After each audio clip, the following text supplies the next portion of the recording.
Students, I am teaching you the lesson second of geography, land, soil, water, natural vegetation and wildlife resources, भूमि, मृदा, जल, प्राकृतिक वनस्पति और वन्य जीवन संसाधन। तो first of all land is among the most important natural resources. भूमि इन सभी प्राकृतिक संसाधनों में सबसे महत्वपूर्ण है। It covers only about 30% of the total area of the earth. यह कुल क्षेत्र के 30% भाग पर ही है, अर्थात इसका पृथ्वी का 30% भाग कुल क्षेत्र का होता है। And all parts of this small percentage are not habitable, और ये छोटा सा प्रतिशत का संपूर्ण क्षेत्र भी रहने के योग्य नहीं है। The uneven distribution of population in different parts of the world, विश्व के विभिन्न भागों में जनसंख्या का यह जो असमान वितरण है, उसकी वजह है भूमि और जलवायु की विशेषता का अलग अलग पाया जाना। द रज टोपोग्राफी, उबड़ खाबड़ स्थलाकृति, स्टीप स्लोप्स, तीखे ढलान पर्वतों के, low lying areas substance to water, और ऐसे क्षेत्र जहाँ पर पानी की बहुत अधिक कमी है। Thick forested areas, desert areas, मरुस्थलीय क्षेत्र और घने जंगलों वाले क्षेत्र आर नॉर्मली स्पार्सली पॉपुलेटेड और अनइनहेबिटेड। ये जो जनसंख्या को बहुत कम रहने के क्षेत्र वाले पाए जाते हैं, अर्थात इनमें बहुत कम क्षेत्र में जनसंख्या रहती है। Plains and rivers valley offer suitable land for agriculture, अर्थात मैदान और जो नदी की घाटियां हैं, ये कृषि के लिए बहुत अधिक उपयुक्त भूमि उपलब्ध कराती हैं। Hence these are the densely populated area of the world, इसलिए यहाँ पर विश्व के सबसे अधिक जनसंख्या वाले क्षेत्र पाए जाते हैं। लैंड यूज, भूमि का प्रयोग। Land use for different purposes such as agriculture, भूमि का प्रयोग विभिन्न उद्देश्यों के लिए किया जाता है, जैसे कि कृषि, वानिकी, बिल्डिंग हाउसेज, मकानों को बनाना, रोड सड़कों को बनाना, and setting up of industries, और उद्योगों को लगाना। This is commonly term as land use, इसे हम सामान्य रूप से भूमि का प्रयोग के रूप में प्रस्तुत करते हैं।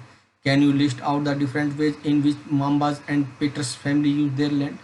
क्या तुम इस प्रकार की विभिन्न तरीकों की एक सूची बना सकते हो जिसमें कि माम्बास और पीटर के जो परिवार हैं अपनी भूमि का प्रयोग करते हो? The use of land is determined by physical factors, भूमि के प्रयोग का जो निर्धारण है उसे भौतिक तत्व निर्धारित करते हैं, जैसे कि टोपोग्राफी, स्थलाकृति, मृदा, जलवायु, खनिज, अवेलेबिलिटी ऑफ वाटर, और पानी का उपलब्ध होना। Human factors such as population, मानवीय घटक जैसे कि जनसंख्या, एंड टेक्नोलॉजी और तकनीक are also important determinants of land use pattern, ये भी भूमि के प्रयोग करने के विभिन्न तरीकों को निर्धारित करता है। Land can also be divided on the basis of private land and community land, भूमि को निजी भूमि और सामुदायिक भूमि के रूप में भी विभाजित किया जा सकता है। Private land is owned by individual, जो निजी भूमि है उसका स्वामित्व निजी व्यक्तियों के हाथ में होता है, जबकि community land is owned by the community for common use, और सामुदायिक भूमि का प्रयोग का जो स्वामित्व है सामान्य प्रयोग के लिए और समुदाय के लिए किया जाता है, जैसे कि कलेक्शन ऑफ फोडर, चारे का इकट्ठा करना, फ्रूट्स, फलों का इकट्ठा करना, सूखे मेवे और जो औषधीय जड़ी बूटियां हैं उनको एकत्रित करना।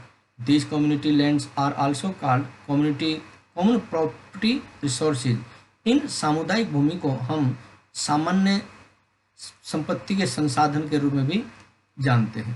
People and their demands are ever growing, लोग और उनकी मांगें बढ़ती जा रही हैं। But the availability of land is limited, परंतु भूमि की जो उपलब्धता है वो सीमित है। The quality of land also differs from place to place, भूमि की जो गुणवत्ता है वो स्थान स्थान पर अलग अलग होती है। People started encroaching the common land to build up commercial areas, लोगों ने अपने मकान या व्यापारिक क्षेत्र बनाने के लिए भूमि का अधिग्रहण शुरू कर दिया है।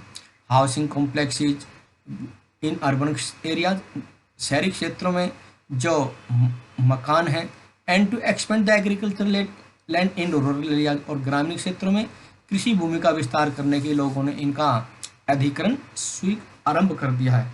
Today the vast changes in the land use, आज भूमि के प्रयोग करने के तरीकों में बहुत अधिक परिवर्तन हो रहे हैं। Also reflect the cultural changes in our society, और हमारे समाज में सांस्कृतिक परिवर्तन की भी झलक दिखाई देती है। लैंड डिग्रेडेशन, भूमि का निम्नीकरण या भूमि की उपजाऊ में कमी आ जाना। लैंडस्लाइड, भूमि का खिसक जाना, जैसे पहाड़ों में भूमि या पहाड़ गिर जाते हैं, दैट इज का लैंडस्लाइड्स। सॉइल एरोजन, मृदा का कटाव, अर्थात बारिश की वजह से जो पृथ्वी की सतह के ऊपर मिट्टी वो बह जाती है।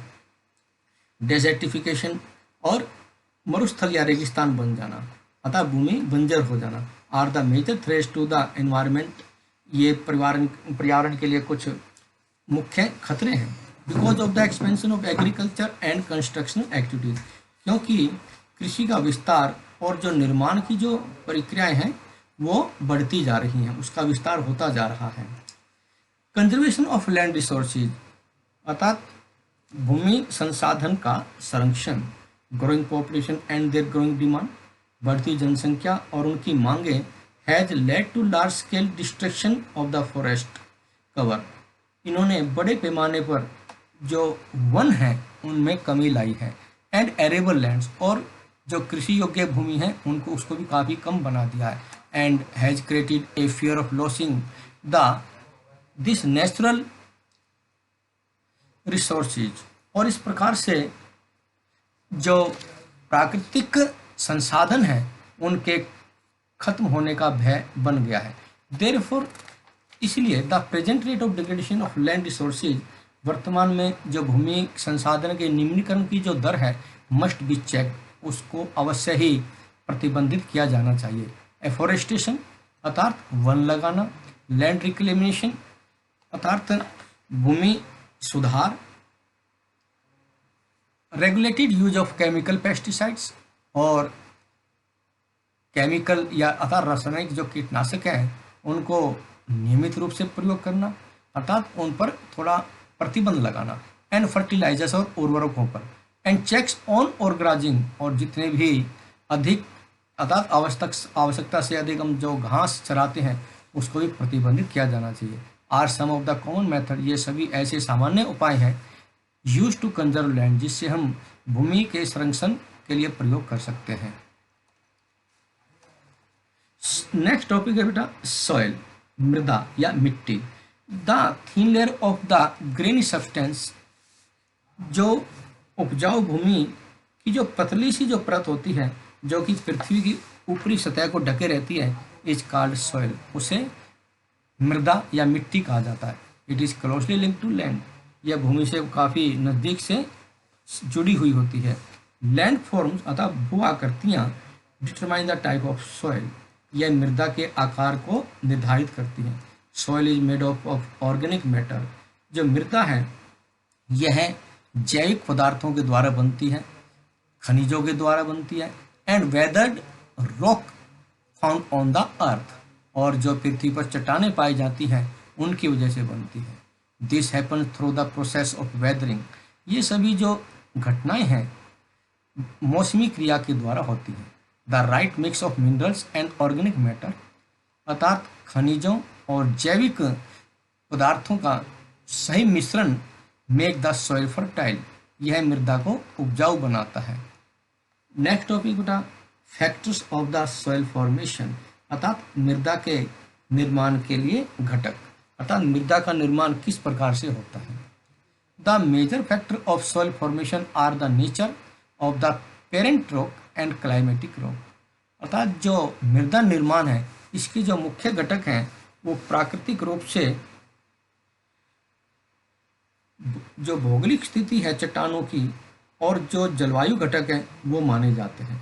Other factors are the topography, अन्य दूसरे भी घटक हैं जिससे मृदा का निर्माण होता है, उसमें शामिल है स्थलाकृति, रोल ऑफ ऑर्गेनिक मटेरियल, जैविक पदार्थों की भूमिका, and time taken for the composition of soil formation, और मृदा के निर्माण की रचना में लगने वाला समय। All the differ from place to place, बेटा ये जो घटक हैं स्थान स्थान पर अलग अलग रूपों में पाए जाते हैं। ओके बेटा, thank you. Next part we will teach in the next video. Okay.